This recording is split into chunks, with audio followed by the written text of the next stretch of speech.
Today I'm sharing another easy, filling, low-fat vegan meal that I love. These are rice, veggie, and bean-filled lettuce cups. They're another example of my weight loss meal formula, which is beans, greens, and wet starch.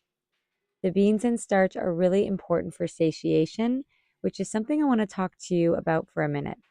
I say often that when you follow this way of eating, that you can lose weight without having to count calories, and that you just need to eat these low calorie density meals until you're comfortably full.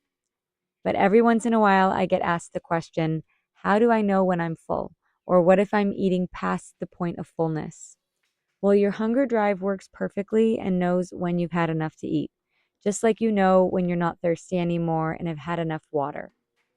The issue is the man made, doctored up, sugary, oily, and salty packaged foods we eat overstimulate our taste buds and brain and tell us that we've hit the jackpot with these calorie rich foods and to keep eating past our normal level of fullness. You can try this experiment one day. If one morning you make a very large bowl of oatmeal and add a bunch of rich, sweet, yummy things to it, like maple syrup, raisins, dried cranberries, or even peanut butter. Side note, if these foods are addictive for you and will set off junk food cravings, then maybe don't do this. But see how much of it you'll eat until you're full. Now, the next day, you're going to make the same large size bowl of oatmeal and put only unsweetened plant milk and berries in it, or maybe a sliced banana and cinnamon. And see how much of it you eat until you're full. It's likely you will feel full sooner when the oatmeal doesn't have all that sugar and exciting flavor in it. Same with rice. Eating plain white rice and vegetables versus rice and veggies with lots of soy sauce or teriyaki sauce.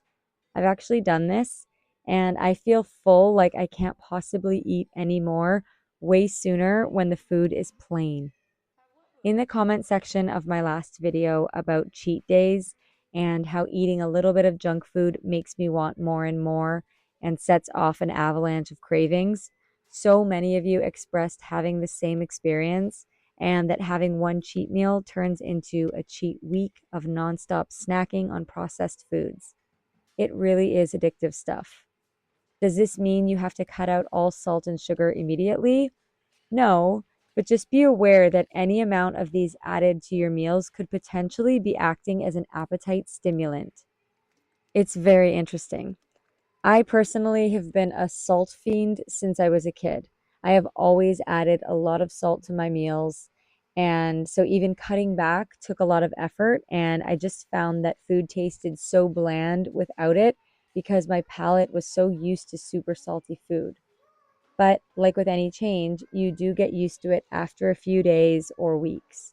And you start to enjoy the natural flavors of plant foods on their own.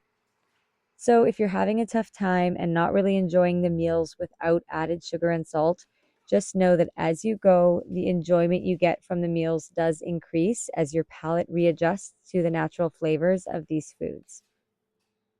And I just wanted to ask, since we are more than halfway through the 30-day low-fat vegan weight loss challenge, are there any specific topics you'd like me to cover in upcoming videos or a question that you'd like me to answer for you? Feel free to leave them in the comment section below and have a great day. I'll see you tomorrow.